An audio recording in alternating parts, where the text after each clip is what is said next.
Ladies and gentlemen, His Excellency Professor Alexander Stubb, President of the Republic of Finland, has arrived in the house. Can we give him a warm welcome applause? I'm sure you can do better than that the Kenyan way.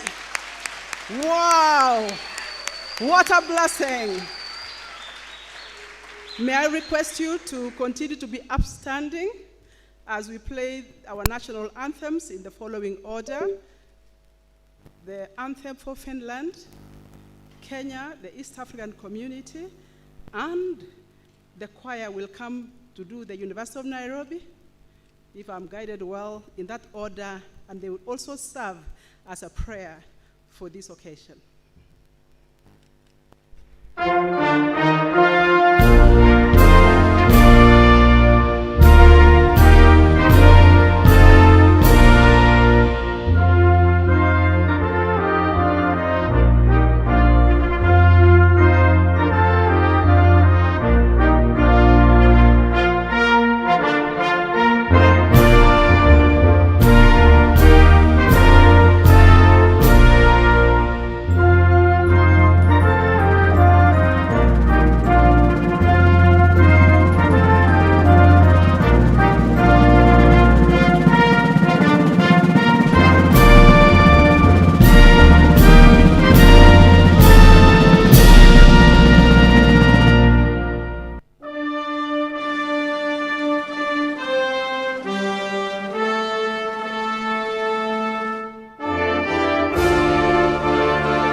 Thank you. You may be seated.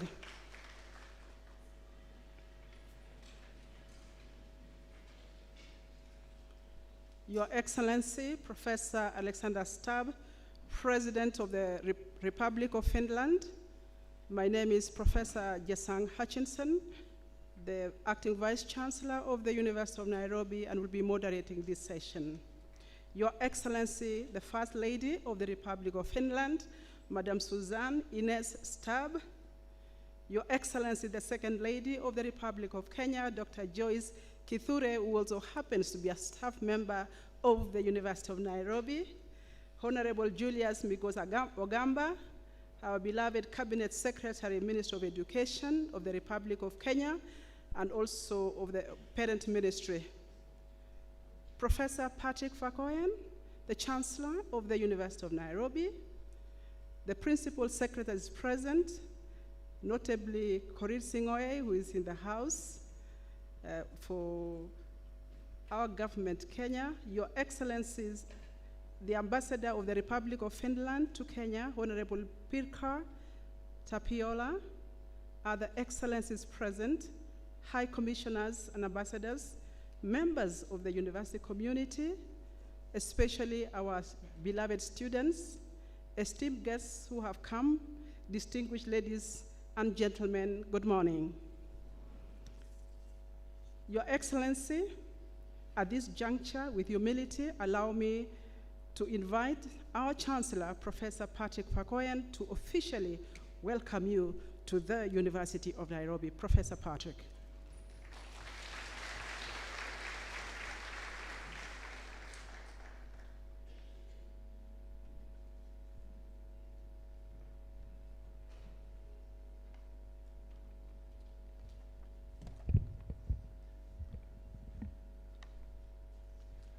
New world order. New world order. COVID pandemic, cost of living crisis, conflict and war, collapsing trade, contractual diplomacy, a new world order. So, Your Excellency, President Stubb, President of the Republic of Finland, Honorable Cabinet Secretary, First Lady of the Republic of Finland, Second Lady of the Republic of Kenya, both professors in different fields, but one of us. Acting Vice Chancellor, please come on stage. I also want to specifically acknowledge your commitment and resilience in your job holding the fort here at the University of Nairobi. Indeed. Excellencies, members of the diplomatic corps, faculty, obviously, and most important, perhaps, students. My name indeed is Patrick Pakoyan. I'm the humbled Chancellor of the University of Nairobi.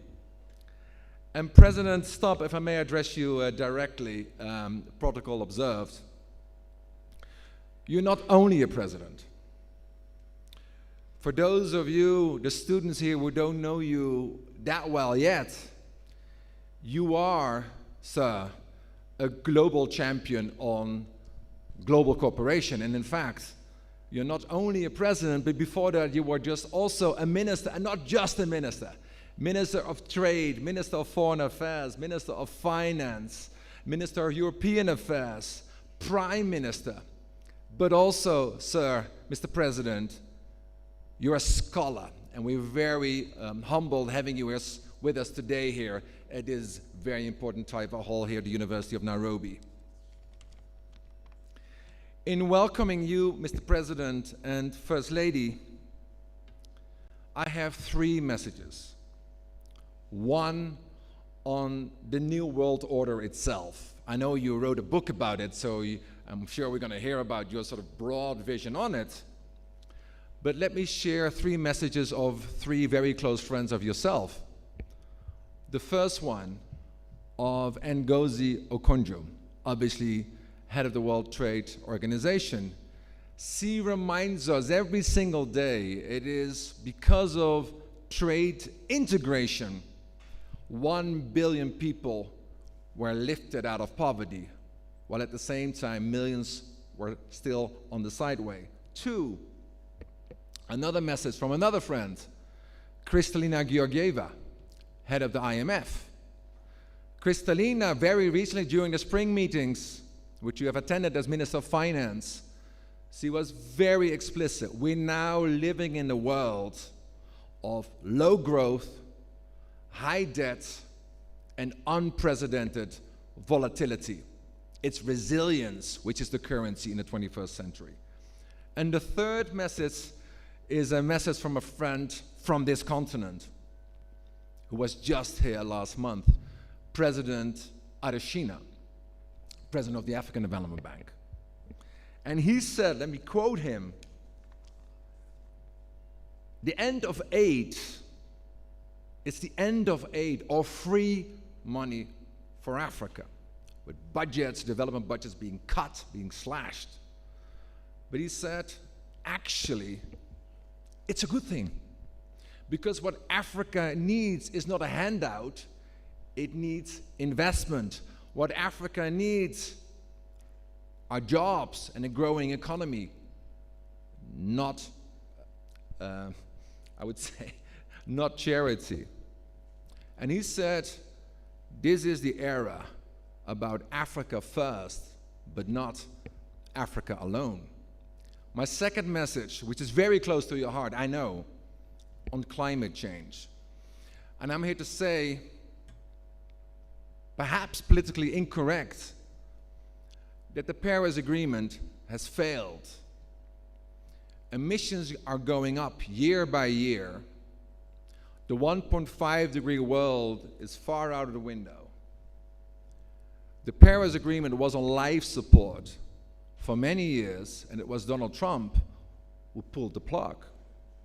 And Africa is paying the price for that as the most vulnerable continent. And I know, Mr. President, you were the one throughout your career to put climate first, but not climate as a moral imperative alone, no, as a security agenda, as a foreign affairs agenda. And when you spearheaded the energy transition in Europe, you, in essence, demystified climate action.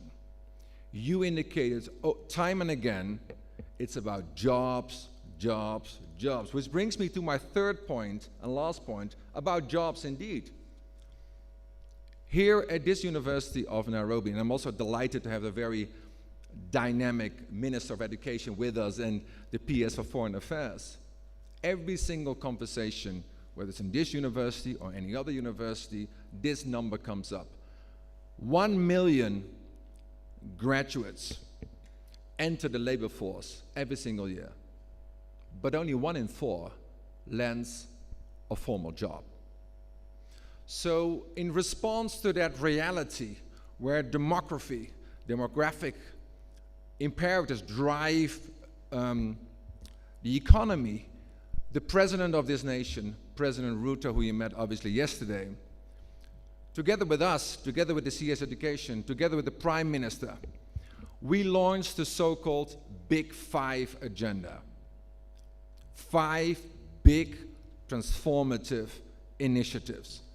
One is on AI. To capture the dividend, the economic dividend of $15 trillion by 2030, it's important that Africa itself brings AI home. So the commitment of this university is to establish the first Africa School of AI. Second, on jobs. Given a disparity what the job market can absorb and what the number of graduates on an annual basis, we know that there needs to be a strengthening of a connection between academia and the world of work. And as a response, we in this university will establish the first ever Green and Digital Job Center. 3, on health. We will set a specific initiative on health. 4, on leadership. We're working very closely with my alma mater, the Harvard, to establish a leadership institute here in this country. And it's also, in closing, Mr. President, and when I'm First Lady, I'm also delighted to have Ambassador Arnaud here with us, who you may not have met yet, from France. And why is that important? Because last November, it was the first time that France put on the table the highest contribution in higher education in its history behind the so-called Silicon Valley. The Silicon Valley equivalent is called Silicon Savannah, a new ecosystem for startups to meet with venture capitalists, homegrown here at the University of Nairobi. I'm deeply grateful again to you, Arnaud, to bring your government in place, and we know we have President Macron coming early next year. But there are 5 big, bold initiatives to drive the transformation in higher education. And in your remarks and in your lecture and in your Q&A, we're very keen to learn and to listen from you, Mr. President, as a president and as a scholar. What is the position of Africa, assertive as we are, in the global stage? I think that is for us a very important piece, because as the PS will attest, President Ruto went last year to the United States for a state visit. And last month, he went to China for a state visit. And when he came back, he said, we're not leaning east, We're not leaning west, we're leaning forward. And that's exactly what the higher education system here in Kenya is intending to do. And we need partners such as yours to help us to forge a way forward. So again, Mr. President, we're extremely honored having you with us today, but we're also very curious to hear your views on how Africa not just can survive, but can thrive in the 21st century. Thank you very much indeed. Asante sana.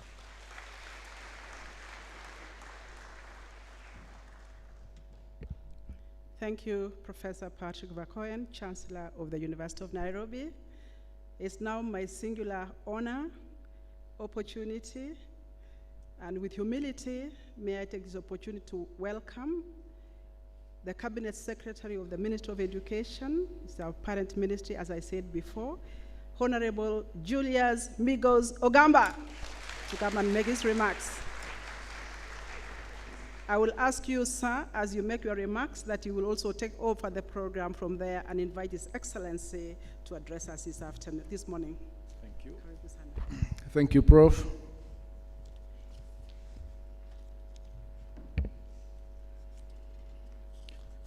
Your Excellency Alexander Stubb, President of the Republic of Finland. Your Excellency the First Lady of the Republic of Finland, Madam Susan Ines Stubb. Your Excellency the Second Lady of Kenya, Dr. Joyce Kithure. The Chancellor of the University of Nairobi, Professor Patrick Vakoyen. I always get confused on that pronunciation.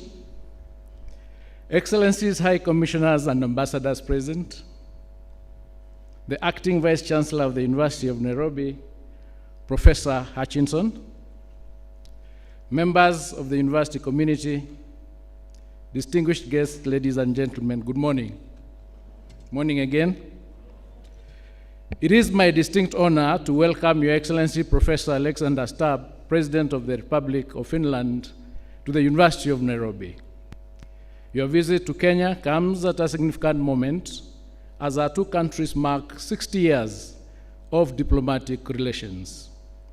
Importantly, your itinerary on the state visit reflects a strong and deliberate focus on education, a sector that remains a key driver of national development and international cooperation. In addition, Your Excellency, to delivering this public lecture at the University of Nairobi, Your Excellency will be visiting a technical training institution and vocational education center implementing a project funded by the Finnish Ministry of Foreign Affairs. The project is aimed at strengthening the quality and relevance of technical and vocational training in Kenya. The President will also interact with students and young people, reinforcing Finland's long-standing commitment to inclusive education, youth development, and capacity building. These engagements underscore the importance of strategic partnerships in improving education outcomes and enhancing skills for employability. They also affirm the strong ties between Kenya and Finland in advancing shared goals in education, innovation, and sustainable development. On behalf of the Ministry of Education, I wish to express our utmost appreciation for the support Kenya continues to receive from the Government of Finland. We are confident that this visit will further deepen collaboration and contribute to meaningful impact in our education systems. Ladies and gentlemen, it's now my honor and privilege to introduce Professor Stubb, President of the Republic of Finland. And I'll do this in a version that is summarized, because if I do the long bio, we'll be here almost the whole day. Professor Alexander is the 13th President of the Republic of Finland. He is in Kenya on his first state visit as head of state. He is accompanied by the First Lady, Madam Susan Ines Stubb. Born in Helsinki in 1968, President Alexander's academic credentials are both exemplary and global. He holds a PhD in international relations from the London School of Economics, where he defended his thesis on flexible integration in the European Union in 1999. Prior to that, he studied political science at the Furman University in the United States, the Sorbonne University in Paris, and the College of Europe, Brussels, where he earned his Master of Arts and later returned as a visiting professor. As a scholar, Professor Alexander has taught and mentored students across Europe. From 2020 to 2024, he served as a professor and director at the School of Transnational Governance at the European University Institute in Florence. There, he designed curricula, supervised research, and built capacity in global governance among emerging public leaders. Earlier, between 2000 and 2007, he lectured at the College of Europe, gaining a reputation for insight and accessibility in classrooms. His scholarly work is prolific and internationally recognized. He is the co-editor of the European Union Readings on the Theory and Practice of European Integration with Lane Reiner, published in 2014, a foundational text in European studies. His reflections on Finnish identity and politics are captured in The Naked Truth and Other Stories About Finns and Europeans, 2009, and in The Power of Sisu, Stories About Finland, 2013.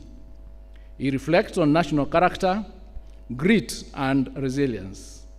His 2017 co-authored autobiography, Alex, written with Carol Almainen, offers a candid insight into the interplay of politics, intellect, and sports in his life.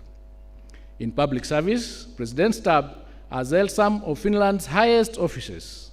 He served as Prime Minister from 2014 to 2015, Minister of Finance 2015-2016, Minister for European Affairs and Foreign Trade 2011-2014, and Minister for Foreign Affairs 2008 to 2011.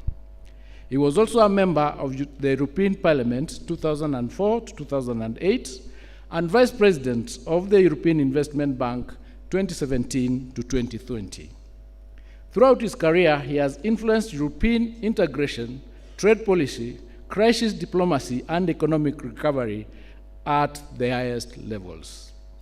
In addition to his political and academic work, Professor Stubb chaired the Crisis Management Initiative, a peace mediation organization founded by former President and Nobel laureate Martin Atsari from 2017 to 2024. He has also been a member of prestigious global networks, including the World Leaders Alliance, Club de Madrid, and the World Economic Forum's Global Future Council on Europe. President Stubb is fluent in English, Finnish, Swedish, French, and German. He is an avid triathlete, a reader of political biographies and philosophy, and a vocal advocate for the integration of intellectualism in leadership. Behind the titles and accolades stands a man of intellect, humility, and great personal discipline. Professor Stubb is not only a former Prime Minister and a seasoned diplomat, but also a lifelong scholar and teacher, deeply passionate about Europe, multilateralism, and the power of ideas.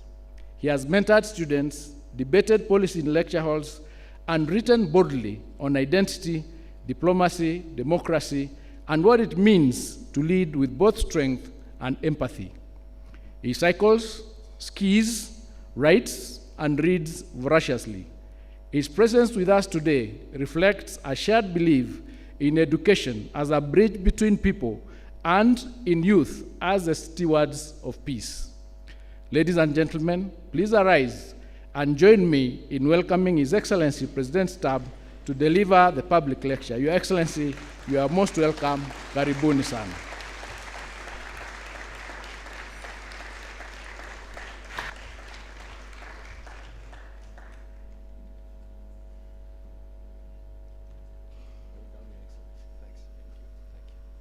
Let me see, is this microphone working? Please. Good morning. I sort of when you listen to Let's see if this works. When you listen to these types of introductions, it sort of tells you that, I think I'll do it from here. So when you listen to these types of introductions, it sort of tells you two things, good news and bad news about internet. The good news is that, you know, internet provides you with a lot of information. The bad news is that some of it sounds a little bit out of this world. And there was Henry Kissinger, the late Foreign Secretary and National Security Advisor, who once said that, well, I don't know if all of that is true, but it's quite nice to listen to. So thank you very much for your kind introduction. It's a great privilege and honor to be here today. And I always make habit of trying to visit a university no matter where I travel around in the world. Because I've felt that in terms of careers in life, I've had the privilege to oscillate between diplomacy, academia, and politics. And I've always found it quite rejuvenating to come to a university setup. And what I'll speak about today is the New World Order. I've just finished writing a book, or the manuscript of a book called The Triangle of Power, Rebalancing the New World Order. And I have to admit that it was a little bit strange in the sense that I started writing the book 4 years ago when President Trump ended his first term, and I finished writing the book when President Trump began his second term. And I can tell you that the world has changed quite a lot in between.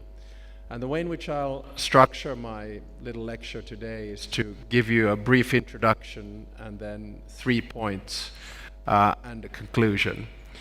And what I'll try to do is sort of make sense of what's going on in the world. Now, by way of introduction, and I guess as President of Finland, you don't very often quote communist leaders like Vladimir Lenin. But I do think when he was reflecting around the Bolshevik Revolution in 1917, 1918, he was quite right in saying that there are decades when nothing happens, and then there are weeks when decades happen. And I do think that we are living the 1918, 1945, or 1989 moment of our generation. And we can kind of get it wrong, more or less right, or we can be indifferent about it. So after World War I, the leaders at the time were quite correct in establishing the League of Nations, but it wasn't strong enough to contain multipolarity, and we ended up in World War II. In 1945, after World War II, leaders at the time decided that in order to contain the belligerent nature of nation states and global leaders, we needed to focus on multilateralism, in other words, the creation of the United Nations. And you could argue that that world more or less worked because the Cold War didn't lead to a world war, and the Cold War allowed for the independence of a multitude of states, not least in the 1960s. With, yes, local conflict and violence, no denying of that, but not a world war. And then, of course, in 1989, when the Berlin Wall fell and the Soviet Union collapsed in 1991, there was very much this sentiment of end of history. I followed Fukuyama very closely, and I felt that his thesis was right. In other words, this sense that, you know, now that the world has been liberated from the shackles of communism, we're basically going to be able to have 200 nation states in this world which rely on the best form of governance, which is some form of a combination of liberal democracy, social market economy, and global cooperation. Little did we know that probably in order for that to happen, you kind of have to contain power. And we didn't reform the institutions that were supposed to be the basis of the New World Order at the time. And we can all have a debate when this started to change. Was it 9/11? Was it the financial crisis? Was it COVID? But my argument would be that in a big scale, it was actually Russia's war of aggression on the 24th of February 2022. And I don't say this only because I come from a country that has 1,340 kilometers of border with Russia and that has had a little bit more than 30 wars or skirmishes with Russia since the 1300s. I say it because that was the first large-scale, blatant violation of the international rules and norms that had been created in the post-World War II period. And you could say that that was the beginning of the change. And at the same time, I think we have to be honest with ourselves. The new US administration under President Donald Trump has accelerated that change. So what I'm trying to say is that we are now in the midst of a big change. And for you as young students or older students, it's very different from when I started studying in 1989. Then there was that sense of hope and idealism, and everything was green fields and peace signs and rainbows and flowers, and we were moving towards the light. Right now, it's much more disorderly. So what I'll try to do today is to basically give you 3 points about where the world is, and then conclude by giving you sort of 3 options where we might end up. My first point is going to be on order, so the world order. My second point is going to be on the world balance, and my third point is going to be on world dynamics. When we look at order in international relations, and I know that the Chancellor is a student thereof, we always simplify. But in order to do that, you sort of have to look back. I believe that the post-World War II order was very bipolar, systemic and ideological. You had on one hand the Soviet Union, communism, planned economy, and probably limited freedom, but with a genuine aim to change the world system. And on the other side, you had the United States, which was based on democracy, capitalism, and to a certain extent freedom. And in between, you had somewhere around 120 countries which consider themselves to be non-aligned. But the whole world order was framed by this competition of big powers, the Soviet Union and the United States. When the Cold War ended in 1989, and especially when the Soviet Union collapsed in 1991, we ended up in a unipolar moment, probably one of the few unipolar moments in the history of mankind, when the United States was the only undisputed superpower. And in the 1990s, yes, there were local, even regional wars and conflict, but we could see a movement for roughly 10, 12 years towards more democracy, towards more nation states, towards openness, towards globalization, with all different caveats. But at some stage we started to move to a multipolar world, so it wasn't unipolar anymore. Fareed Zakaria talked about this in a book called The Post-American World already roughly around 2005. And the basic argument was that the US wasn't the world police anymore, and we started to see the emergence. BRICS was an abbreviation actually invented by the chief economist of Goldman Sachs, paradoxically. So Brazil, Russia, India, China, South Africa as sort of emerging markets. You could probably argue in terms of raw power, both economic and geopolitical, China was the one that sort of went through. But the world was multipolar. The West didn't look too strong anymore. We saw an emergence of populism. Liberal democracy wasn't perhaps delivering in a way in which had been expected. And at some stage, we sort of realized that, we are facing a choice. Multipolar disorder, which is very transactional, or multilateral cooperation. And I'll come to multilateral cooperation towards the end, because I believe that that is the better way to go, but that needs to be rejigged in so many ways and rebalanced in order to give agency to everyone involved. So I would argue that in concluding the part on order, I think this is very much the Yalta or Helsinki moment of world politics.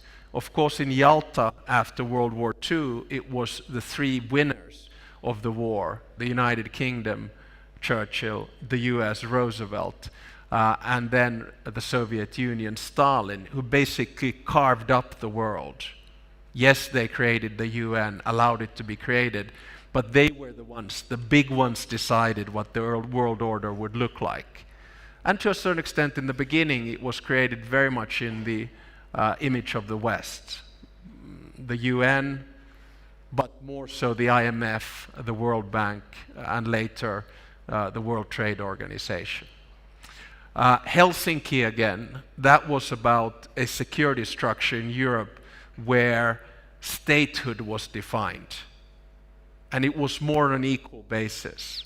So the basic idea was that states have three pillars that they rely on: independence, sovereignty to decide, and territorial integrity. This was very much a rules-based order. And I think this is sort of the world we are in right now, and we don't know exactly where it's going to go. So we went from bipolar to unipolar to multipolar, and now we are in what I would call a world of disorder. And I personally think that this disorder will take about 5 to 10 years to settle. My second point is about the balance.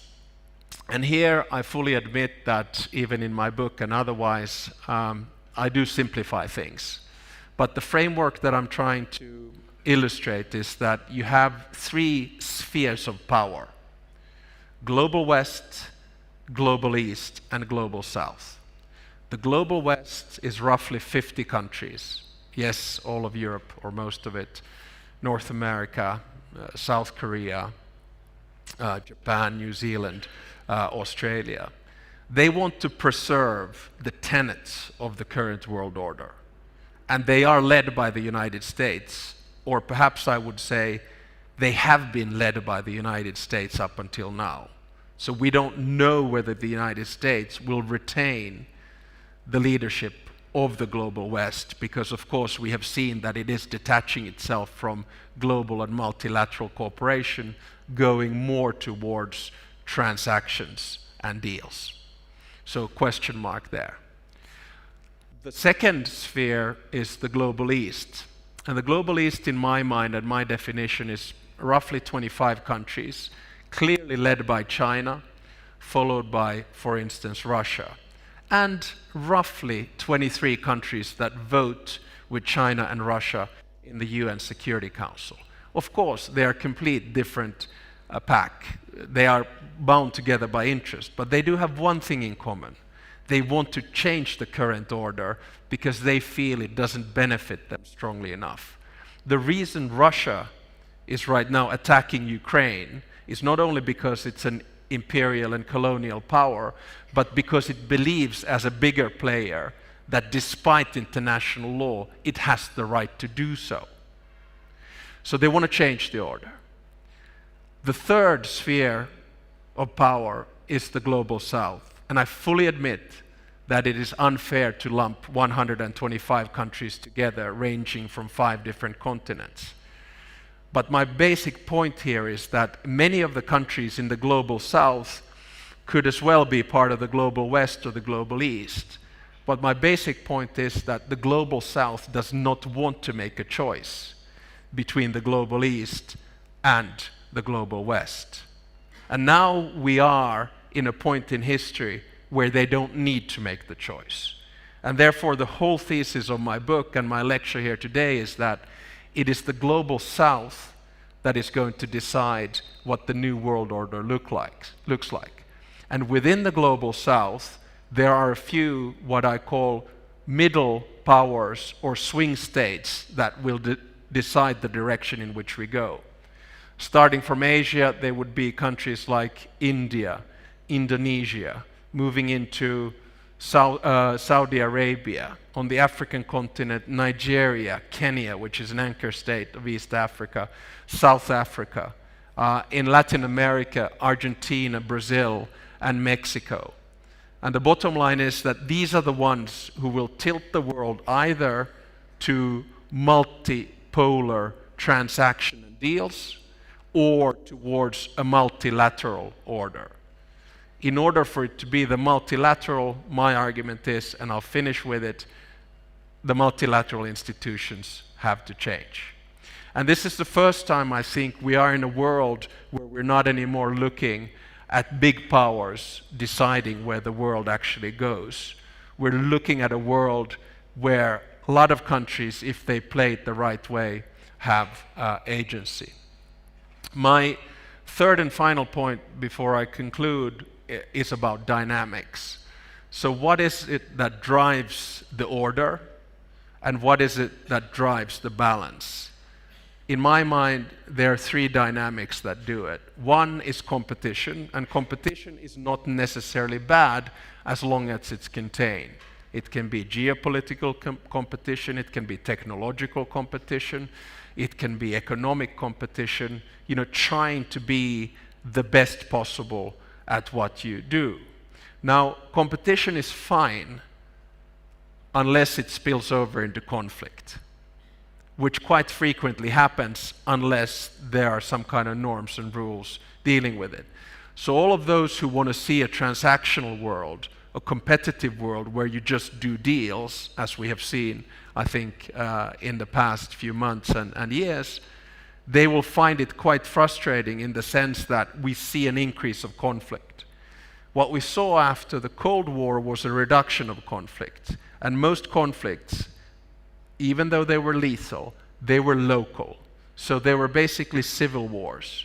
Now we're starting to see regional conflicts. An example is Russia's war of aggression in Ukraine, or Palestine and Israel, or India and Pakistan, and some of the conflicts, of course, that we see in the parts of East Africa as well. So the bottom line is that we're seeing a number of increased conflicts, because what happens when someone leaves the world stage, there's a vacuum, and someone is always going to fill that vacuum. And that's what we're seeing right now. The third dynamic, which I would prefer, is of course cooperation. Because the paradox of the changing world order right now is that precisely at a time when we really need global cooperation on climate, as the Chancellor mentioned, on technology, on development, on economy, on demography, some countries are retracting from that cooperation and trying to find alternative ways and basically going native of domestic. And that is the sign of times. So by way of conclusion, before we go into the grilling, I'd like to say that I think we are really witnessing one of these big shifts in world politics. And it doesn't matter whether you're a scholar or whether you are the president of a republic. I don't think anyone can claim that they know exactly where this will land. Usually it takes 5 to 10 years for the order to settle, and then for us to learn whether we did the right choice or the wrong choice. So there's a lot at stake. And my message to all of you as students is that, don't be spectators in this. You have agency. You have the capacity to change what the world is going to look like. And in my mind, we do have three sort of, if not options, but scenarios. One scenario is that the world becomes more regional and less global, which in some cases is not necessarily a bad thing if that regionality means cooperation, within the African Union, within ECOWAS, within the European Union, within Mercosur, or within ASEAN. Because that's sort of the comfortable base where you kind of practice globalization. Of course, the European Union, with all of its deficiencies, is a good example of regional cooperation, which is more than an international organization, but less than a state. It's an organization which has pooled a lot of sovereignty exclusive competence on trade, customs, monetary policy. European law is above national law. So the regionalization of world power is possible. The second scenario takes us all the way back to the 1800s, and that's a concert of powers. And I actually feel quite uncomfortable with this scenario. The reason being is that then you would have a system of the world order where big powers decide their own spheres of interest and where they can sort of work. And yes, they are in big power competition, like China and the US, but at the same time they realize and say, okay, I'm going to keep my hands off of your region. You do what you want. And concert of powers, as we saw in the 1800s, it can find a power balance for a few decades, but eventually it ends up in chaos and war. So my third scenario is the preferred one, and that is multilateral cooperation. But in order for multilateral cooperation to take place, I'll just give you one example, the United Nations. If we still want the United Nations to be the most impactful and important international institution in the world, then we have to change its power structure. It is completely unacceptable that we have a UN Security Council, which was basically created after World War II in the image of the victors of the war, where you have 1 seat in Asia, namely China, 3 seats in Europe with Russia, the UK, and France, and 1 seat in the United States, and all of them with veto power. That, in my mind, does not reflect what the world looks like right now. That's why I, as president, proposed in the UN General Assembly in September that we would reform the UN Security Council, double its membership, include at least 1 country from Latin America, 2 from Africa, and 2 from Asia, and then Europeans sort of sort themselves out. And on top of that, stop the system of veto power, because then you always go with the lowest common denominator. Having said that, there's so many international institutions that have to be changed in order for the multilateral order to work. The WTO, the IMF, the World Bank. My point is that if we live in a world where the African continent has 4 billion inhabitants by the end of the century, where the economic and dynamism of the world will come from other places than Europe or, say, North America, then the world order needs to reflect that power structure. You might say that, okay, it's easy for you, Alex, to say because you come from a small country. Yeah, perhaps. But my point is that if and when the main aim of international relations is to maintain order and balance, and if and when the main aim of international relations is to preserve peace and security, and if and when the main aim of international institutions is to provide the necessary finance, economy, and development for nation states around the world, then we need to find ways to cooperate. So my conclusion is that the best new world order that we could see, say in 2030, would be one based on multilateral power where everyone has agency and feel that they can cooperate. Why? Because we are at a point in world history where cooperation is needed more than ever. So this is what I wanted to say about the new world disorder, the triangle of power, and the order, balance, and dynamics of the world that we live in. Thank you very much.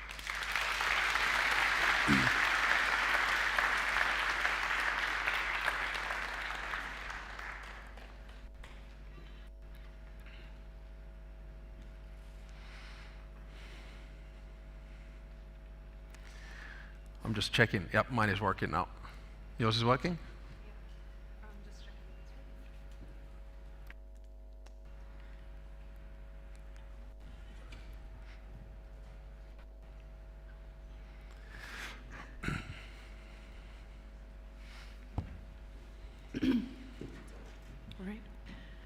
All right. Thank you so much. Please, let's give Mr. President a round of applause.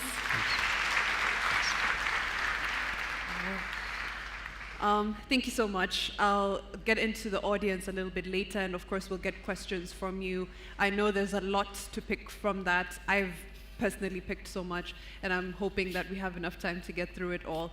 But let me just begin with your view on what you've said as, this new world order. As we figure out which way we're leaning, and as the global south decides, where does Finland lie in all of this? As an ally especially, of a new way of doing things, as you've proposed? Yeah, I mean, thanks, and good first question. Now, of course, we lie up there in the northeastern corner Yes. of Europe, and our framework is, on one hand, the European Union, 27 member states, and on the other hand, NATO. But in terms of global institutions, our framework is the UN. Now, we've defined our foreign policy as something which we call values-based realism. And that probably best explains where we stand. So on one hand, we want to stick to the basic values which have been the key for Finnish development from independence in 1917, when we were a poor developing state, to what we have achieved so far, hitting the top 5 rankings on pretty much most of the fairly good things that we see.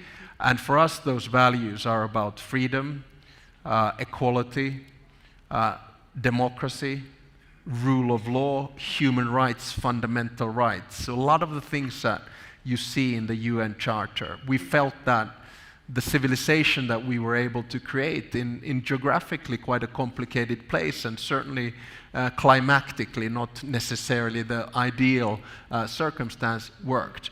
But the realism comes from the fact that we cannot isolate ourselves from the world. If we want to find solutions and do the cooperation, we cannot be picky and cooperate only with countries that are like us. I mean, I say that, then we'd only be cooperating with Sweden. It kind of doesn't take you very far, does it? And if we want to solve the world's big problems, we need to cooperate with countries that don't necessarily, agree with us. And so we stand, I think, right now in a fairly comfortable place. I have to admit that when I started in office a year ago, we had 3 sort of priorities. One was Ukraine, because for us that war is existential. They're defending our values. Second one was our Euro-Atlantic partnerships, so the EU, NATO, and the US. And the third one was the global south. I thought that I would have to use values-based realism only with countries like, say, China or so on and so forth. But actually we have to do that with the US as well right now. And values-based realism is for us not a doctrine, it's an instrument that we can use in this transition of the world. Final point, it's combined with something which I call dignified foreign policy. Right. I've always felt that in diplomacy, especially when you come from a small country, you have to show respect to whoever you're dealing with and then try to find solutions through that. Right. You've spoken about the sort of imbalance in representation. For example, at the UN, the Security Council, the veto powers, we try to get a seat at the table. We are trying to push for such things, and you can tell there's a diplomatic push for it. But we do need allies, and it's sometimes a tall order, right? What's the how from a diplomatic perspective? What would be our sort of presentation to the powers that be, that this is why we need a seat at the table, this is why we need the UN Security Council to look different than it does now? I think the world is going to be so disorderly in a few years that we're kind of going to be forced to make that change. Because of course right now we are in a system whereby you have a set of countries that have their specific interests, say for instance linked to the UN Security Council. So you have these rather unholy alliances of countries that feel that if the Security Council is enlarged, then they should have a place in there. And of course, every Secretary General of the UN in the past decades have tried to make that reform without succeeding. I mean, I think we need to be quite innovative. Of course, in an ideal world, you'd have only regional representation, but I just don't see that happening either. So it's going to be a bit of a power game. But my take and my message to the global West is to say that if you want to win this, say, competition with the global East, then you need to reach out to the global South. And one way of doing it is, of course, understanding that the power structure in the institutions will have to change. Because, you know, let's say hypothetically, the West would suddenly say, okay, let's double the size of the UN Security Council. We want 1 seat for Latin America, 2 seats for Africa, and 2 more for Asia. What do you think Russia and China would say? Wow, absolutely no. They would veto it. Exactly. Yeah. So that's why I'm saying that the West needs to sort of realize that the power balance is shifting. The world is not Western anymore. We live almost in this Westlessness, if you will. And in order to preserve the remnants of it, you know, find your allies, values-based or otherwise, in the global South. And of course, I mean, Kenya is a low-hanging fruit to come to because, I mean, basically, if I may, you know, the value set that, say, Finland and Kenya have, I look at your constitution, you know, it's spot on. I like that you've gone into that because that was my segue. As we move from this sort of donor and receiver kind of relationship with a lot of countries in the West, and correct me if I'm wrong, but with Finland as well, into more partnerships, where does our relationship, Finnish-Kenyan relationships, lie in that? And how do we move from that in a way that doesn't disadvantage anyone? We've just currently suffered US aid cuts, as you know, have so many other people, and you can see the feeling on the ground, you can see the impact it has. But we do want to move to a more partnership sort of relationship with the West. How do we do that without disadvantaging people who are benefiting from the aid? Yeah, I mean, it's a complicated balance. So it's basically a question of allocation of resources. So you could simplify it and say that this is a little bit of fight between capitalism and socialism on a global scale, right? Where socialism is seen as development aid and capitalism is seen as trade. Now, say hypothetically that we're moving from aid towards trade, to use a slogan. Then I think what the West especially needs to do is to do it on a more of an equal basis. Because right now, I think the elements of trade that we have put forward, whether in agriculture or other things, are usually quite unfair, and they're also unconditional. The other issue, I think, is finance. I mean, if you look at the financial structures, there needs to be a segue coming mainly probably from public banks like the EIB, the World Bank, the EBRD, the AIIB, or the African Development Bank, which basically gives cheap loans and finance to areas which need it the most, because this is the best way then to get your system working. So I think there needs to be a shift. Of course, now, you know, it's still, we have to avoid this purely interest-based that, you know, Africa is all about, you know, resources and minerals. No, you know, when you're talking about a continent of soon 4 billion people, it's about much more than that. It's going to take a while, and then you have to find the right ways to do it. Final point, I think climate change is a good example. You know, anytime I talk with friends from the global South about climate change, look, we in Europe, we are now emitting least CO2 in the world, and you should do the same. You know, the answer is very clear. Say, come on, man, how can you tell that to me, that you have basically created your economic wealth based on pollution, and now you're telling me that I'm not allowed to do that? So that's kind of wrong, and therefore you need a cushion money or compensation to get it. So it's a very complicated balance. You know, Finland and Kenya, I always think it's a little bit sort of old-fashioned to think about just Finland and Kenya. We're part of the European Union. You know, you're a big player in this part of the world. So then we look at a few micro things that we do together, but most of it is going to be macro. And that's why I was very happy to see the Trade Commissioner of Europe, Maros Sefcovic, being here today. So I hope something is cooking on the free trade front between Kenya and the EU. I love that, and I have to say it's incredibly refreshing to hear your perspective of the new world order and what you envision, you know, it could be. We do often suffer from those perspectives that are very punitive to us, but I wanted to get your view on how we make allies on the international front, because yes, it's a multilateral world. We're working towards it, but we're not there yet. How do we make allies in the West, in the East, without antagonizing, without needing to be anyone's lackey, for lack of a better word? No. But yes, how do we make allies sustainable? It's good. ones? I mean, I don't know if this comes from the fact that I was working in Italy for 3 years, but let me give you a slightly Machiavellian answer on this one. So I think right now it would be quite useful for some countries, I won't specify, to do a little bit of a multi-vectoral foreign policy, which means that you basically cooperate with many different countries and not only one. And this is what I'm saying. The global south doesn't anymore have to make a choice between the east and the west.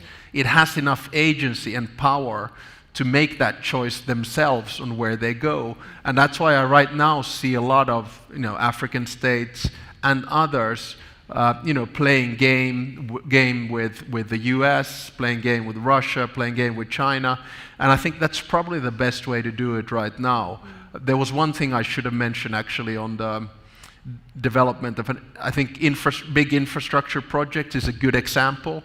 I know the West sometimes criticizes some African states for doing big infrastructure projects with China, and I'm going like, it's a competition, perhaps do something about it instead. So, Where's your infrastructure project? Yeah, exactly. I mean, there is this big program that Europe has now, but it's nowhere near the BRICS and sort of Belt and Road Initiative. So I think a lot of states are doing the right thing. Of course, right now we're also in an interesting transition, and I know I'm on mic, but it is what it is. I think the US administration has a specific way of working things, right? So it is very useful for countries to have a strong bilateral relationship with the United States right now. And this doesn't mean that you approve of everything they do, but it means that you can nudge the US in a useful direction in some question. I know this is a little bit of a strange comment to make, but Finland, and this is not of much interest to Kenya, but Finland makes 60% of the world's icebreakers, right? And we design 80% of the world's icebreakers. Right. And the United States wants icebreakers. So, it's a no-brainer what we do with the Americans. Yes. We do a deal on icebreakers. So, you have to be a bit multivectoral with what you do. Of course, I only have one recommendation: don't cooperate with Russia, but, that's just me. No, I do get what you're saying. And the fact that we are kind of doing it is a good step, and we've kind of figured out that we don't have to go east-west. Yeah. We can play the line. The other thing would be then, how do we progress ourselves to the point where we're not thinking of whether we should lean east or west? Maybe east and west are thinking whether they should lean south. Right. Yeah. And I think that is my message to all of my, I know west is a bit bad because I come from the north, but to my friends that are defined within the global West, I say, listen, we have a future among ourselves. This is great. But the truth is that the future is going to be elsewhere. We can say that the 20th century was an American century. We don't know whose century this is going to be, but I am quite sure that it's not going to be an American or a purely European century. Right. We just look at economic development, and especially as we look at demography. Hans Rosling, the late epidemiologist, he had a good sort of pin code for the world. That if you look at the population of the world, he talked about 1-1-1-4.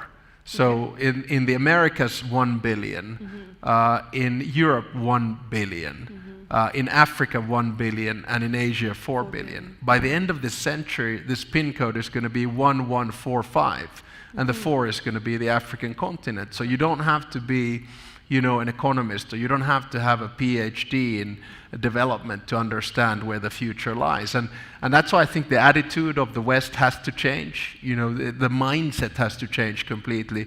It might take a generation, I don't know, and you might say that, well, you come from a small country, it's easy for you to say. Well, then so be it. Right. What would be the consequence of a lack of change? Because, like you said, very young continent, our average age here in Kenya is 19, more or less the same for the entire continent. Looking at the demographic for the West, loosely using that term, a lot older, of course, needing a workforce. But if we move into sort of our protectionist cocoons, then you do wonder, what would be the consequences of a world that looks like that?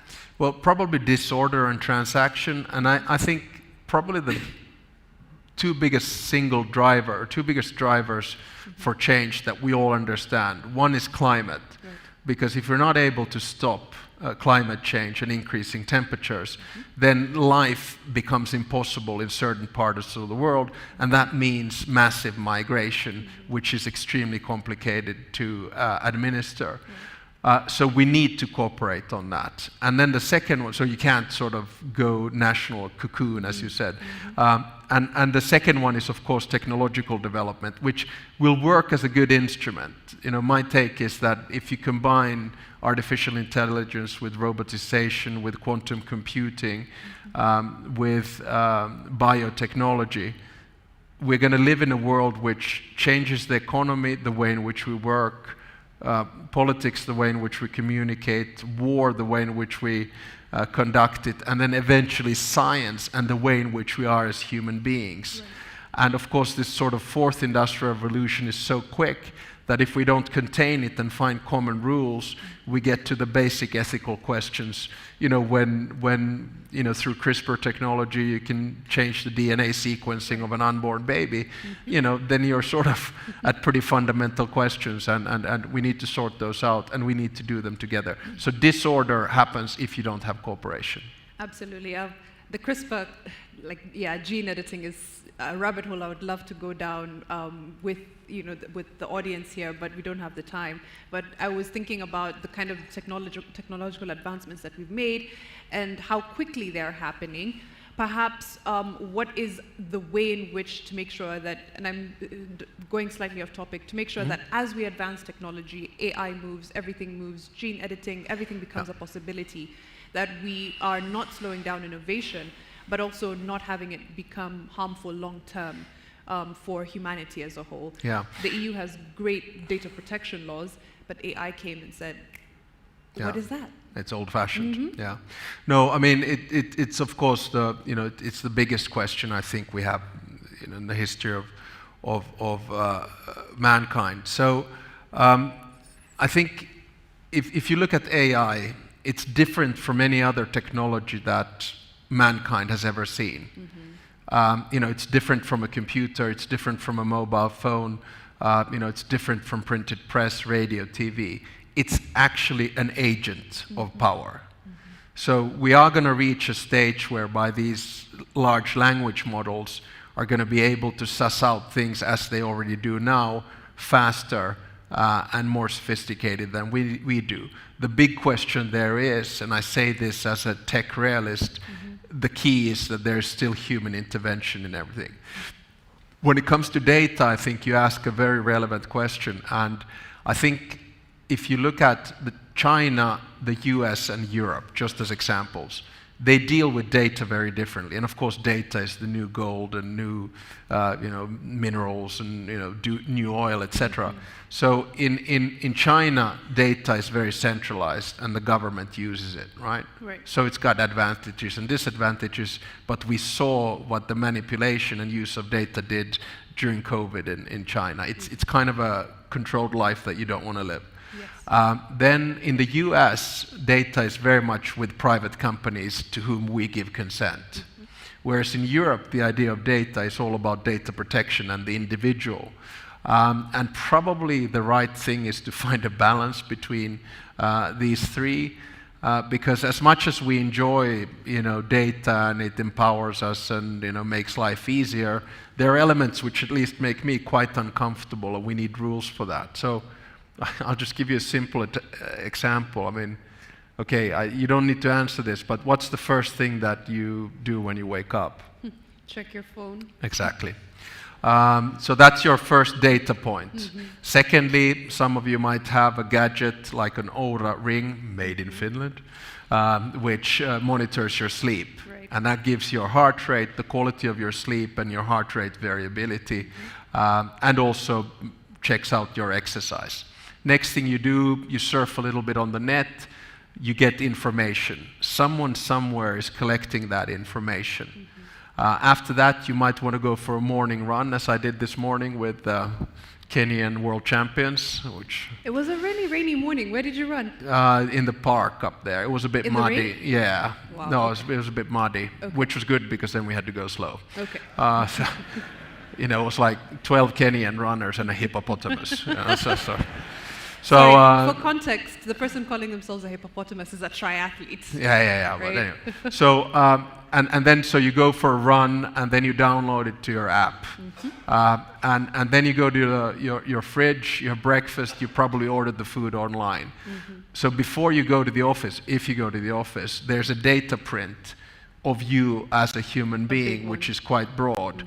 And I think these are the kinds of issues that we have to deal with. The problem in Europe is, of course, it's trying to regulate the world that doesn't exist anymore because the advancement of AI is so fast. Right. Sorry for the slightly long answer off topic. No, it's important. And I think our But data... this is going to be the first African AI university, so I had to say that, Yes. right? And our data... Really looking forward to that. Our data protection policy does borrow quite a bit from the GDPR, so it was, it's also good to know as we advance into AI, what are the areas of learning that we can get into. We have just a few minutes before we finish, but I wanted to get into President Trump's policies. I know you've been in contact quite a bit. What do they mean for global politics, for Finland, for Kenya, and Africa as a whole? Okay, yeah. So, no, I had the opportunity to spend some time with President Trump, actually because I went to the US to study on a little golf scholarship. So we ended up on a golf course and spent about 7 hours together, and we've been in fairly constant contact since. Now, my take is very simple. In foreign policy, you can try to do foreign policy in a world that you wish would exist. Or then you do foreign policy in a world that exists. Yeah. And I think we have to be honest with ourselves and note that US foreign policy is different from what it was, say, early 2000 or in the 1990s. So we're seeing a big shift in American foreign policy. And then you have to ask yourself the question, okay, how can I influence it? And in this particular case, I think you can influence it, as always in life, through personal contacts. And then you also have to be humble and realistic that you can't influence everything. So we try to think, on one hand, about a bilateral relationship with the United States. I mentioned the icebreakers. We're very good on defense and defense technology, and very good on technology. Say quantum computing, we're top 3 in the world. So there's something we can do bilaterally with the Americans. Secondly, you want to kind of protect yourself from the biggest hits on trade. Right. And there we're very fortunate that we're members of the European Union, which has exclusive competence on trade. There's a reason why the United States hasn't gone after the EU so hard. And there's a reason why the EU has the leverage to negotiate with Trump and the US administration. And then the third one, in my mind, is to make sure that the US stays engaged in security. And for us, of course, that means NATO and so on and so forth. And in an ideal world, of course, I'd like to convince the US administration that the global institutions are still important, but I'm realistic about that if the take of the US administration is such that it's not, then it's very little you can do on that. So my advice would be, for a country like Kenya, is to work on a good bilateral relationship with the United States, good personal contacts, and I think that will then give you an opportunity to do what you can in this relationship. Right. We're just about to close, but as a final thought on Finnish-Kenyan relations, and I know it's broader than that, what are the areas of learning that we could take from each other? Just quick ones off the bat, things we could learn from Finland, things Finland can learn from Kenya. Well, if I may, a little tongue-in-cheek, say first that when I was running with the Kenyan runners today, and then we had a business conference between the 13 Finnish companies that are here, I said, could we do an exchange between Kenyan runners and Finnish javelin throwers? But then I realized that you actually have at least one really good javelin thrower as well, so that's not going to help. Yeah. But more seriously, I think there are many elements. I think education is one thing that we're working on, and I know that in Kenya people attach a lot of importance to, and I think the development of Finland as a nation state is based on an equal and progressive system of education and has to continue to be that. Technology, another classics. We're moving towards a world which is completely driven by technology. So what are the things where we can cooperate on that front? And then, because I think both countries have a love of nature, I think forest is one area where we can cooperate.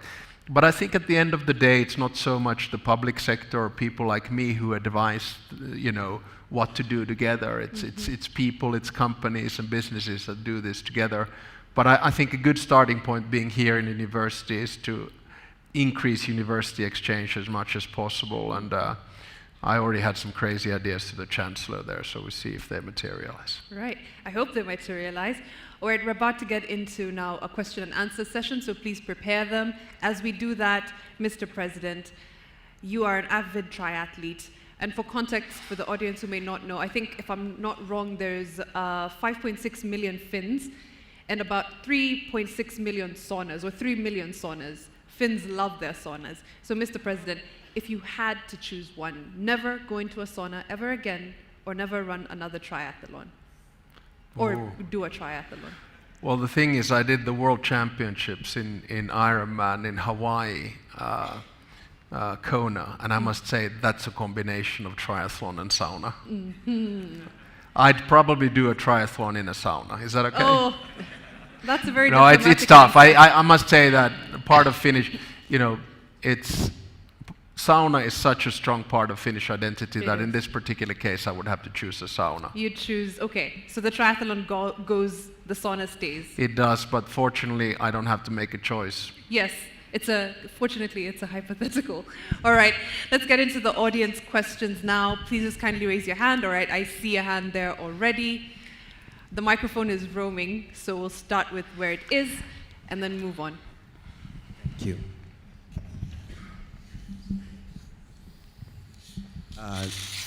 Ladies and gentlemen, all protocols observed. Here you go. My name is Jared Oundo. So I have a few questions, or I have a question. So what I'll just read it through to make it easy. So, as an incoming member of the most critical constituency in this country, I rise to ask the following question. Yes, you have challenged us to create the new world order, and we, as the young people of this particular country, we are ready to be the change that we want to see. So what is the government of Finland doing to support the youth and the women empowerment of this, rather the youth and the women in this country in terms of empowerment? And is this support passive or impassive? In the near future, will we see the roads and hospitals or schools in this particular country written that supported by the government of Finland, the way we have seen done by other institutions? Or will we say that they have been loaned by the government of Finland the same way China does to us? Thank you, and thank you very much. Thank you, Jared. I'll probably give it's easier if I give short answers, because I don't have a pen to take notes here. I think, I can't give you a specific answer what exactly we're going to do. That's what we're here to do, to find out. It's the first state visit of a president of Finland. We have a good Minister of Trade and Development who's been here quite often. We have a good ambassador and an ambassadorial team.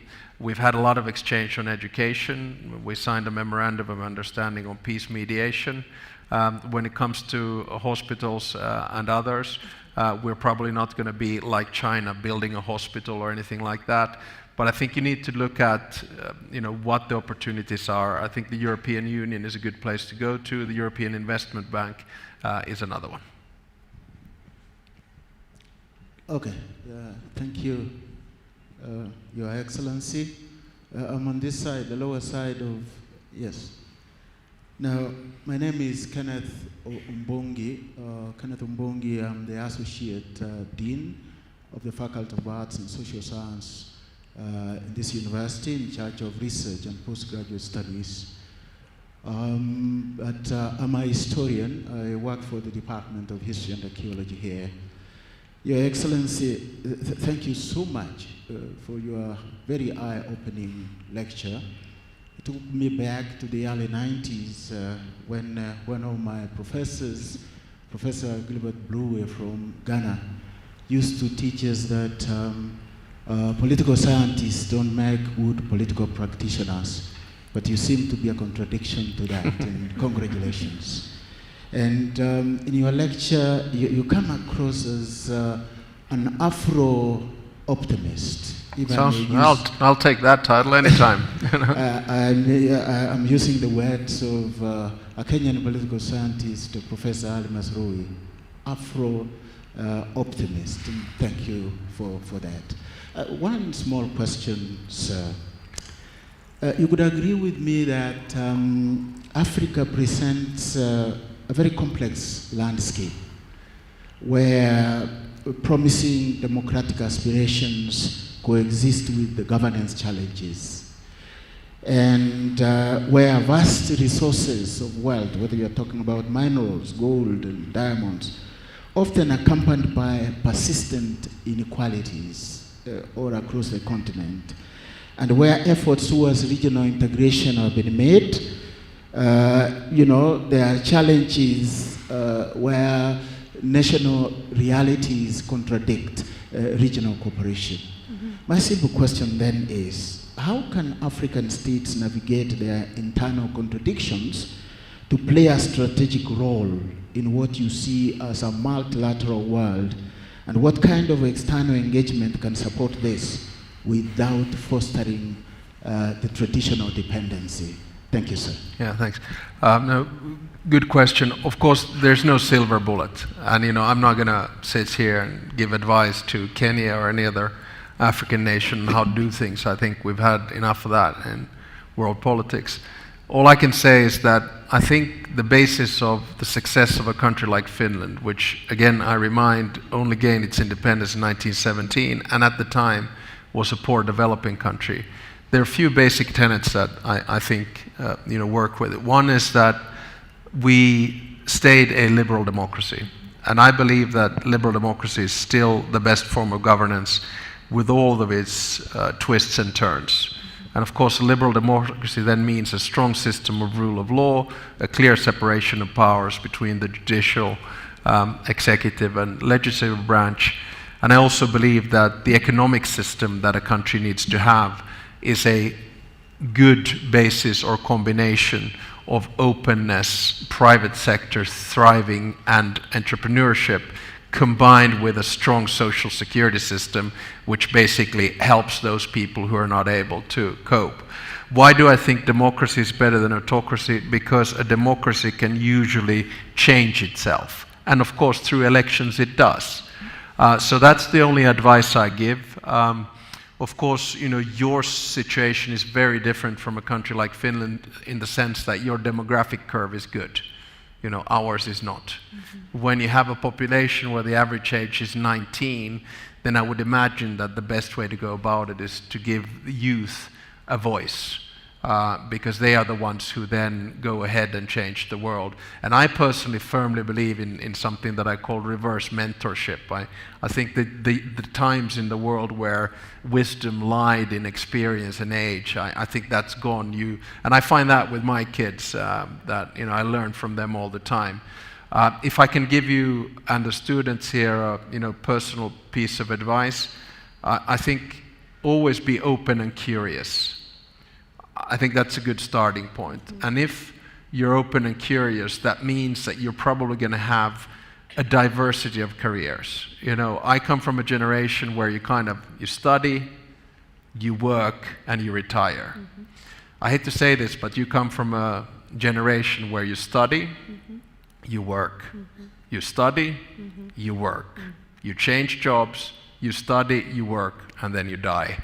So don't count on a pension. I mean, your life is going to be very long and prosperous, but it's going to be a hard path. Yeah, no, I completely agree, and I think a lot of the young people in here share the same sentiment. Do you feel like that's your life trajectory right now? Yeah. More or less the same. But it's a good trajectory as long as you're able to cope with the change. And there's going to be a lot of pressure throughout. And there are just times when you have to realize that perhaps the career that I chose is not the one that I should follow. So follow your heart on that, and things usually end up landing quite well. Right. But an open mind is a good beginning. Yeah. And I like your very Afro-optimist outlook. Like he said, our demographic curve is good right now. It could also be a ticking time bomb if we're not careful. True. I know the lady has the mic and she wants to ask a question. Please go ahead. My name is Idil Abdikadir Omar. I'm a student in the University of Nairobi. Sorry, Idil, we can't hear you. Maybe. Closer to that, yeah. Okay, I'm a student in the University of Nairobi pursuing my undergraduate in law. So I had an amazing talk, lecture on public order, and I know that laws are basically the foundation of everything, and it's going to impact and show the way on the new order of the world. So my question is, in a world where some powerful leaders openly disregard international court rulings and seemingly face few consequences or no consequences at all, what would you say, or what argument would you give to the young aspiring lawyers, particularly on international laws? Yeah, I should probably give the floor to my wife, who is a lawyer, but I won't put that burden on her. I think you're knocking on the door that I was trying to explain, that without common rules and norms, we don't have an order. People get away with everything that they do. And that's why I, for instance, as president of Finland, and Finland as a country, attach a lot of importance to something like the ICC, the International Criminal Court, because there you can find justice. Of course, then we're starting to talk about the world government system, and some find it very uncomfortable in today's world. You have to keep on working at it all the time. But I do think that, you know, if we have common institutions like the UN, common rules like the UN Charter, and then norms which follow, and then there are consequences if you don't do it, then I think the world order would be much better. But again, I come back especially to the young students. Remember that, you know, you're never going to live in a world which is perfect. There's no such thing as a utopia. There's always going to be injustice. But my point is that you cannot detach yourself from that system. You know, democracy is not an end state. It's a process. And sometimes democracy goes sour. And sometimes, you know, it goes well. So you just have to work at it all the time and live with the realities within it. All right, next question. But perhaps before we go to the next question, is there a feeling in the audience that there's a lack of trust in international law? Not a lack of trust, but yeah, falling faith in international law, by show of hands? Oh, wow. Okay, so there's definitely some trust building and some work that has to be done there. On both ends, but let's go on to the next question. Thank you very much. I want to stand on the protocol already established. I'm Professor Patrick Maluki this side. I chair the Department of Diplomacy and International Studies at the University of Nairobi. I also chair the Council for the Foreign Service Academy, which is in the Ministry of Foreign Affairs and Foreign Diaspora Affairs. Thank you very much, Your Excellency, for this very informative lecture. It really is a big lesson to my students and my staff in the field of international studies. And I really appreciate the way you have defined, you know, the emerging international order, which is a subject of contestation, because people see order in different ways. But I want to agree with you that the tripolarity which is emerging seemingly seems to be more stable and maybe the more ideal, because this is a subject that is contested. However, what I really wanted to understand better from you is, why do you advocate for the swing state? Because you mentioned that when you look at the global north, the global south, and the global east, right, that the global south will determine how the world order will emerge. And you singled out countries like South Africa, Kenya, Nigeria, India, and Brazil as swing states. In my view, I think the ideal international order is where we have a balance among the three centers of power, the tripolarity, so that we have the agency of the global north, we have the agency of the global east, and we have the agency of the global south. In that case, therefore, we can deliberately reform the international institutions so that there is a balance. And so what I feel is that we should avoid what used to be the center-periphery relationship. And that can only happen when the global south has enough voice. And therefore, what you are calling the swing states, in my view, should actually establish leadership of the Global South, either through BRICS or other formations, so that when we have Global South under the US, we have the Global North under the US leadership, and the Global East under Russia and China, as you prescribed. Therefore, we need a strong voice in the Global South, where these states, what we are calling states, should be encouraged to provide leadership so that the Global South can have voice. What's your view on this? Thank you very much. That's kind of, I think you just said my thesis in a different kind of a way. So I can only agree with you. I'll just say that in an ideal world, and again, this is not a statement from the Finnish president or the president of the world, this is more my sort of, scholarly reflection. Right. Of course, if you look at the UN Security Council, in an ideal world, it would be regional representation. And then you'd have to pose the question, okay, how is it done? Is Latin America one entity? Is North America one entity? Is Europe one entity? Is Central Asia one entity? Is Southeast Asia one entity? Is Sub-Saharan Africa one entity, or is it East Africa, West Africa, North Africa, South Africa? So it's a difficult one to suss out, but that's why I attach close importance to regional integration, because that's a good sort of training house for the global stuff. But my point is that these swing states are the ones who should take the leadership to change the order, and they have the opportunity to do it now, because there is this tension between the East and the West. All right, thank you. I think we'll call it a wrap for now. Hopefully, I'm really sorry, we do have to call it, last one. Oh, there's a question from... I have one last question before you finish, kindly. All right. I think the question comes from the second lady of the country. I detect it. Yes, we'll take that one. But you can come on the way out. Sorry. Yeah, thank you so much, Your Excellency, for the wonderful talk.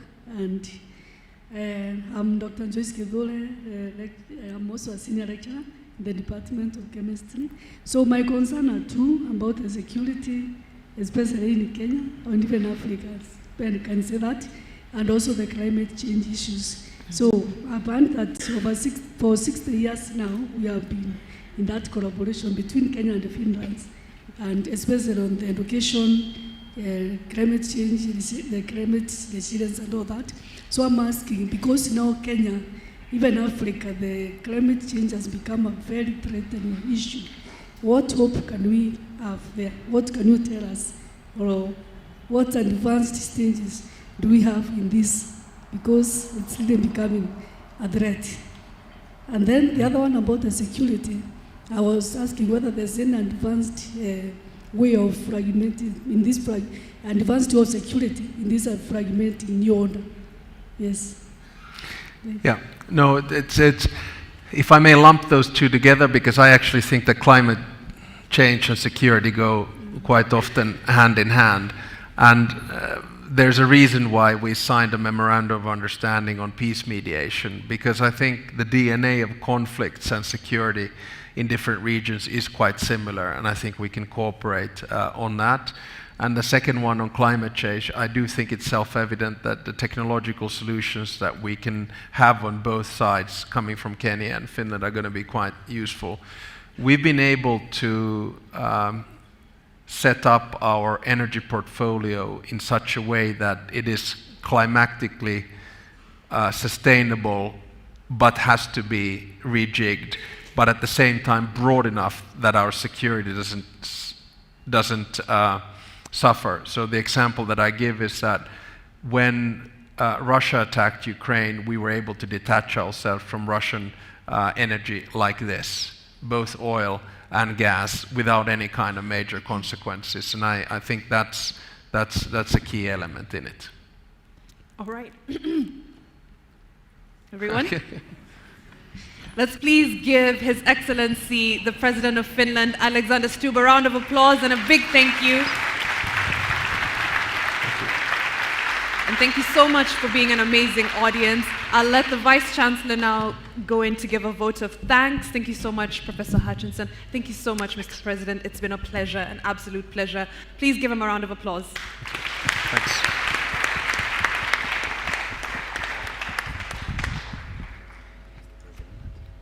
I think, be upstanding. We are going to give him a 5 factorial clap for an excellent, excellent public lecture. Thank you so much. Professor Alexander Stubb. Oh, he's here. I'm still waiting for him.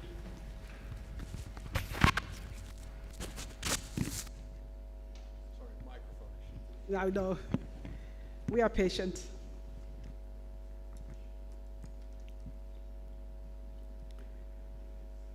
Ladies and gentlemen, from a count of 2, we will start our 5 factorial clap for an excellent public lecture by His Excellency Professor Alex Stubb. So let us start. 5, 4, 3, 2, 1. Whoa. Your Excellency, you may be seated.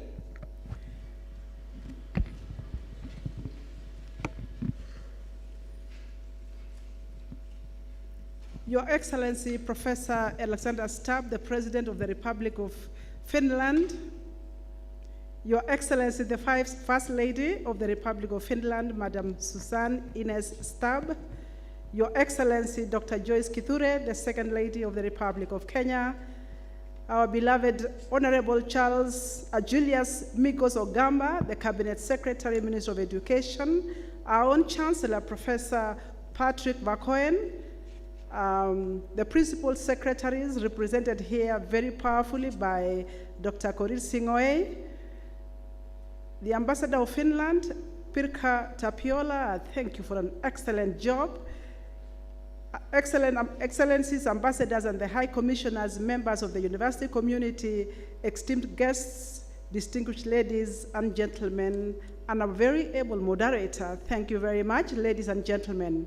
May I take this singular opportunity to thank the President of the Republic of Finland. I know he said that he gives lectures wherever he goes, but for us, as the University of Nairobi, as Kenya, we see this as historic in the sense that it is not always that we get a president from a country where their University of Helsinki has only 5 strategic partners globally, and the University of Nairobi is one of them. You see, we have desired as a university to be globally competitive, transforming society. Your Excellency, sir, as the oldest university in Kenya, we didn't want just to go perpendicularly on the academic ladder, but we also wanted to transform society. So if we had time here, you see we have 10 faculties. Each one of them would have wanted to hear the impact of your lecture on the different disciplines, time if it had allowed us. Because you see, Africa, the global south, remains disproportionately disadvantaged at the global arena, as you rightly said. But I think we can go today with joy that we are having a place of convergence, that indeed the global south has agency, and also it has got power to decide on its destiny. And so as you have delivered your amazing lecture, I just want to say thank you very much for honoring us with this invitation, honoring us with your visit, and enjoy our lovely country, Kenya. You see, I was part of the team that actually nurtured the relationship between the University of Nairobi and University of Helsinki. And as we were welcomed there with their former Vice Chancellor, and as we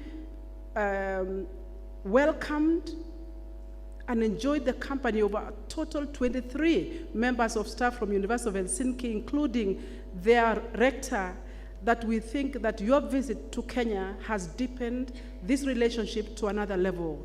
And therefore, we look forward to moving our relationship beyond the One Health, food security, and also education to touch issues of diplomacy so that we can continue to dialogue and give our voice as researchers, as academia, as community engagers into the discourse that is ongoing now that you said is going to be unstable for another 5 to 10 years.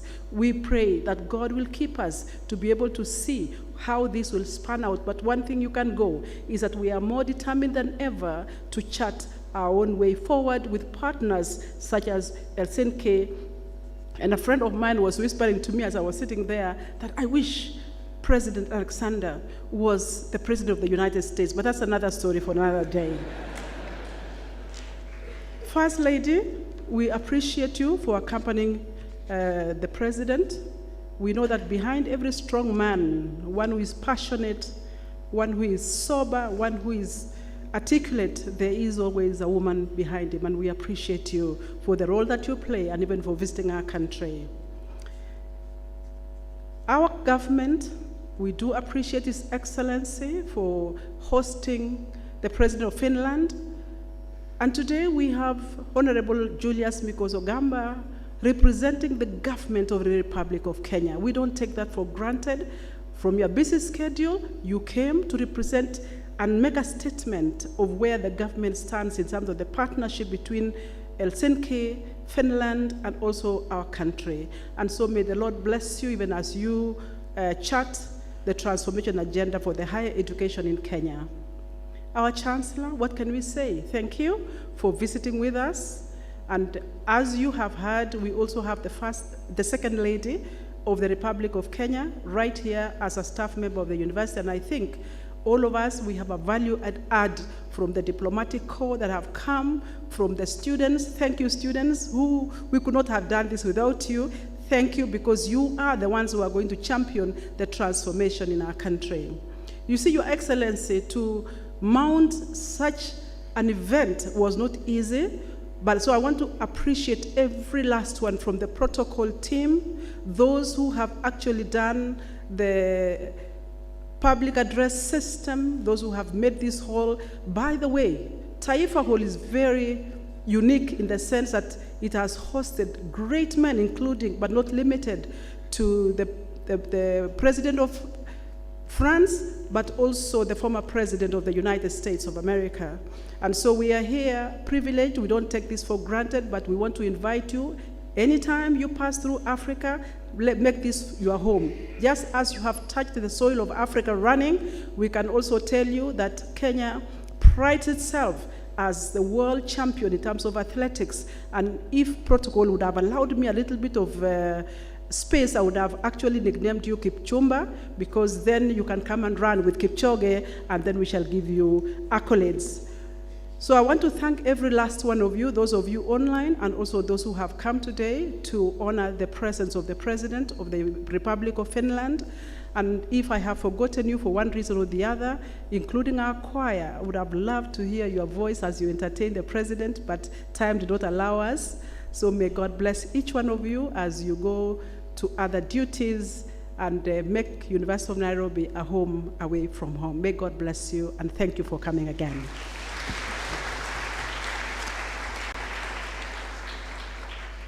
So you may leave at your pleasure, but all of us will be seated as we allow the presidential party to start, to exit the stage. But again, go well, and God bless you.